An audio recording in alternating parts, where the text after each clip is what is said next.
एक पक्षी था जो रेगिस्तान में रहता था, बहुत बीमार, कोई पंख नहीं, खाने पीने के लिए कुछ नहीं, रहने के लिए कोई आश्रय नहीं था। एक दिन एक कबूतर उधर से गुजर रहा था। उस बीमार और दुखी पक्षी ने कबूतर को रोका और पूछा, तुम कहाँ जा रहे हो? उसने उत्तर दिया, मैं स्वर्ग जा रहा हूँ। बीमार पक्षी ने कहा, कृपया मेरे लिए पता करें, मेरी पीड़ा कब तक समाप्त हो जाएगी? कबूतर ने कहा, निश्चित ही, मैं पता करूंगा। कबूतर ने इतना कहकर बीमार पक्षी से विदा ली। कबूतर स्वर्ग पहुंचा और प्रवेश द्वार पर देवदूत को बीमार पक्षी का संदेश दिया। देवदूत ने कहा, पक्षी के जीवन में अगले 7 वर्ष तक इसी तरह का कष्ट लिखा हुआ है।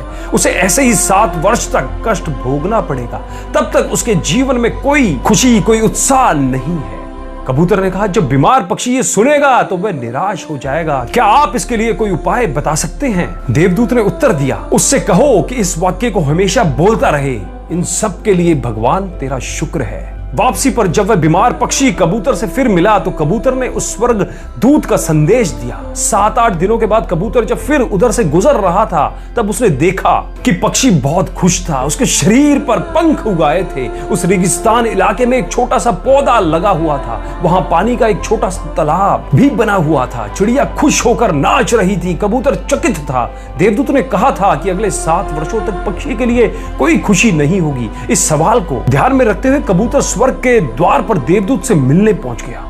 कबूतर ने देवदूत से अपने मन में उठते हुए सवालों का समाधान पूछा तो देवदूत ने उत्तर दिया, हाँ, यह सच है कि पक्षी की जिंदगी में 7 साल तक कोई खुशी नहीं लिखी थी, लेकिन क्योंकि पक्षी हर स्थिति में इन सब के लिए भगवान तेरा शुक्र है बोल रहा था और भगवान का शुक्र कर रहा था, इस कारण उसका जीवन बदल गया। जब पक्षी गर्म रेत पर गिर गया तो उसने कहा, इन सब के लिए भगवान तेरा शुक्र है। अब जब ये उड़ नहीं सकता तो उसने कहा, इन सब के लिए भगवान तेरा शुक्र है। जब उसे प्यास लगी और आसपास पानी नहीं था तो उसने कहा, इन सब के लिए भगवान तेरा शुक्र है। जो भी स्थिति हो, पक्षी दोहराता रहा, इन सब के लिए भगवान तेरा शुक्र है, और इसलिए 7 साल 7 दिनों में समाप्त हो गए। दोस्तों, जब मैंने ये कहानी पढ़ी तो मैंने अपने जीवन को महसूस करने, सोचने, स्वीकार करने और देखने के तरीके में एक जबरदस्त बदलाव महसूस किया। मैंने अपने जीवन में इसको अपना लिया, इन सब के लिए भगवान तेरा शुक्र है।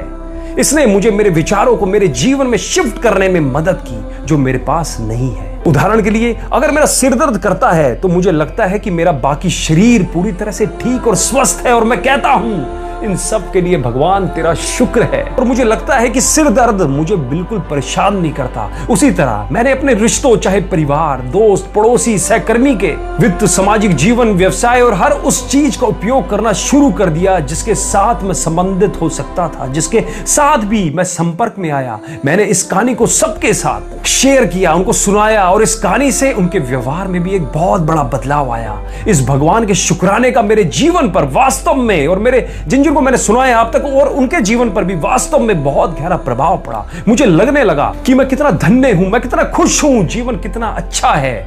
इस वीडियो को साझा करने का उद्देश्य हम सभी को इस बारे में अवगत कराना है कि हमेशा हर चीज और हर पल अपने परमात्मा का शुक्र करते रहो।